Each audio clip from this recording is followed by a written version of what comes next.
Hey everyone, welcome to Know the Stuff. Our today's topic is gonna be Euler. Do you know who Euler was? He was a mathematician, he was a physicist, he was a engineer, he was an astronomer as well.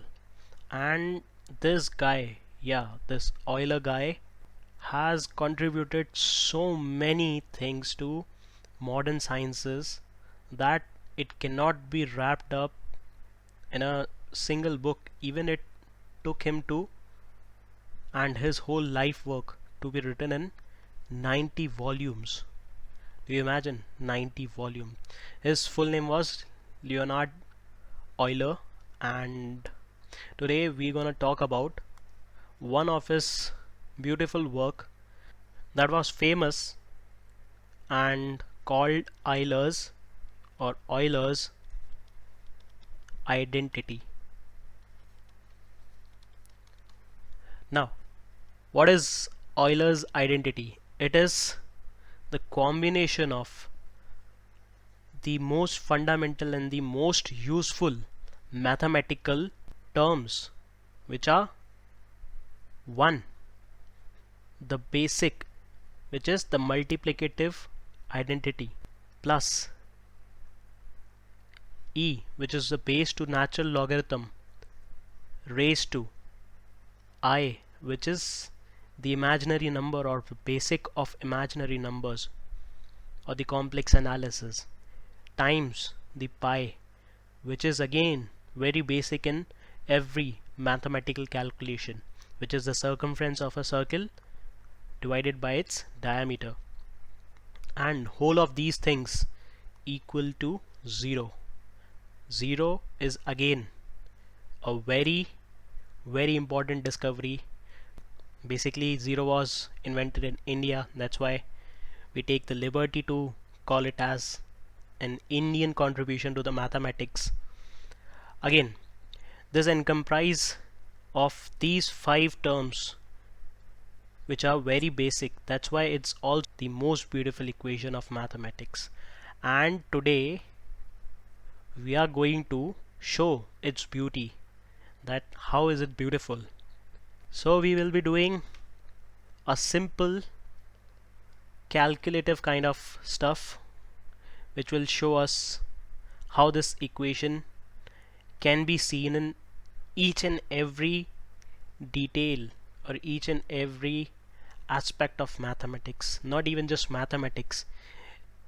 See guys, mathematics is the stuff which exists in whole of this universe.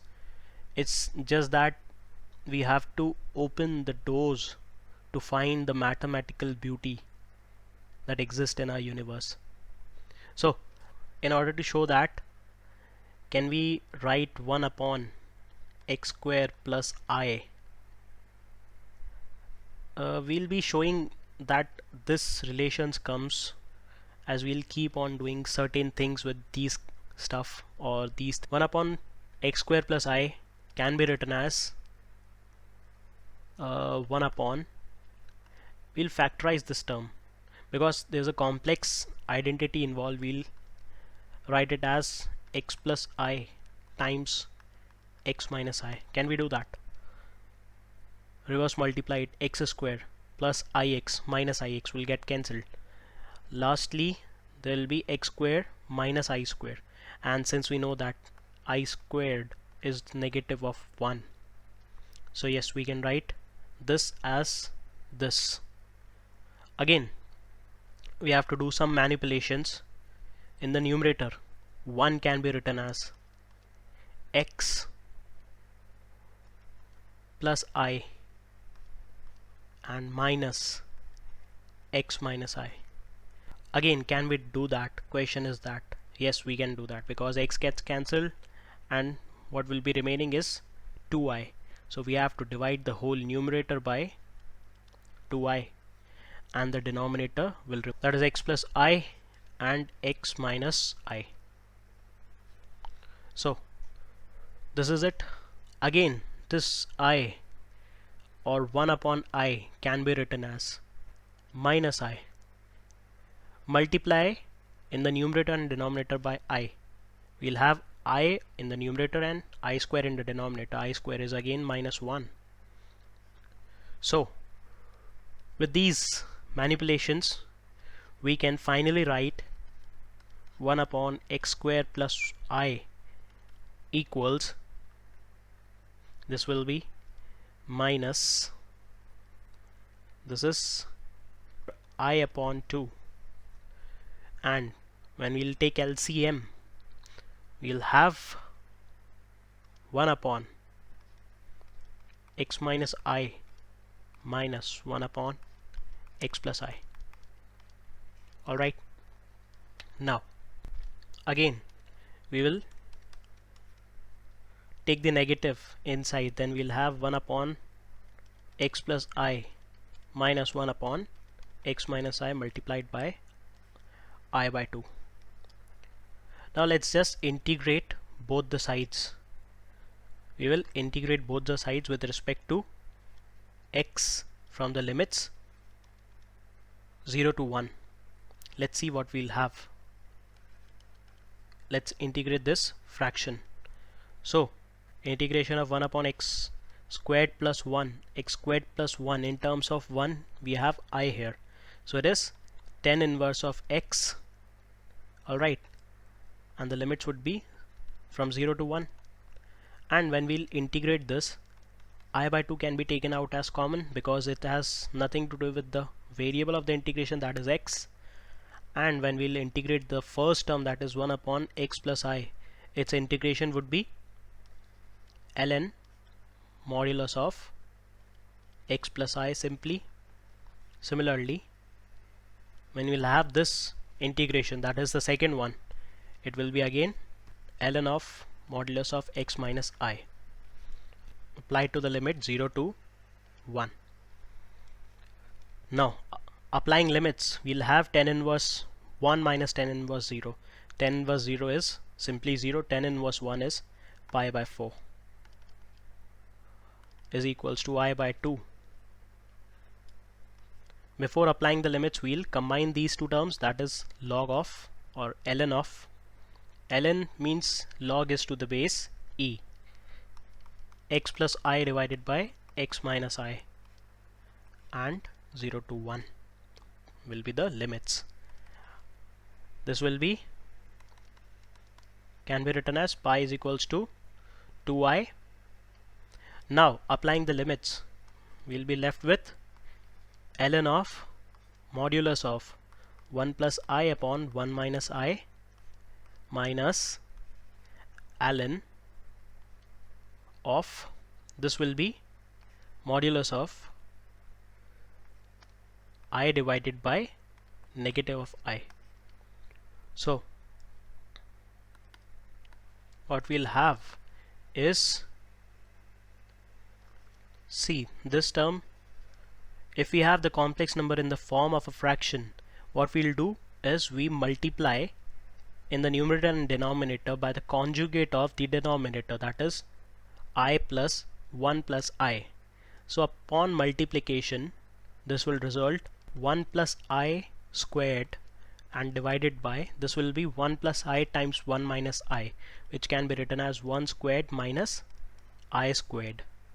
Alright, and this term will be 0 because I will get cancelled from the numerator and denominator. We'll have log of, log to the base e, modulus of minus 1. So modulus of minus 1 is 1 and log of 1 is 0.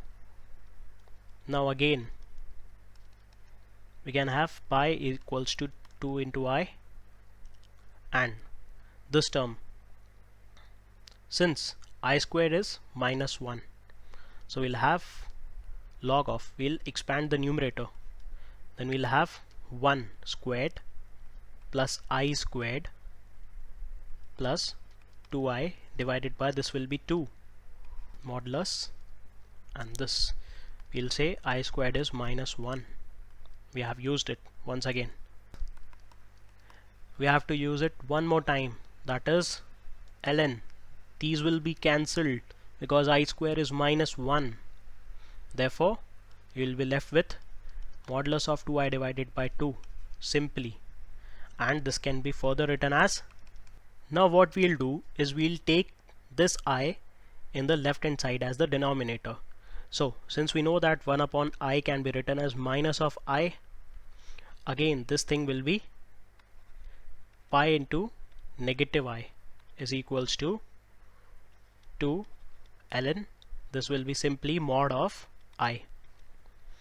Now we'll do one thing, we'll write it, this negative will go here, or we'll multiply both the sides by minus 1, and we will take that negative 2 in the power of what is inside the logarithm, that is I raised to the power minus 2. So this is a bit of manipulation once again. I pi can be still written as ln of, this is 1 upon I square, simply modulus of. Now again manipulating a bit, we can write ln of 1 upon I squared in the modulus. Can we do that? Yes, we can. And now from the definition of logarithm, we can take I pi in the exponent, and this will be 1 upon I square as it is. Now since we have I squared as minus 1, we can write this as 1 upon negative of 1, which is negative 1. Now equating these two, we'll have e raised to I pi, this negative left hand side, and we'll arrive at what we have started with, that is this beautiful thing which is called as Euler's identity. So we have not exactly proved it, but we have shown it that it exists, or it can be shown from a random thing like this fraction. And this can also be shown that it arises from the basic case which arises in the Euler's formula. Now what is Euler's formula? Euler gave a formula which expressed e raised to I theta as cos theta plus I sin theta. Alright, now when we put theta as pi, what we'll have is the Euler's identity. It's the special case of Euler's formula, that is e raised to I pi is cos pi plus I sin pi. Since cos pi is negative 1 and sin pi is 0, we'll be left with again what we'll call as Euler's identity, 1 plus e raised to I pi equals 0. So guys, this is what mathematical beauty is. It exists in each and every aspect of life or nature. So this is the aim with I have come to show you guys, and to make you observe the beauty that mathematics possess, and to urge you to dive in that beautiful world in which there is so much to explore in the vast universe of mathematics. So for the time being, this is it, and let me get back to you with some more proof and some more stuff like these. And if you have any suggestions for me, or if you want me to make any particular videos of any particular topics, then please comment me and tell me. And if you like the video, please hit the like button and also subscribe for a lot more of these stuff. So signing off for now. Thank you.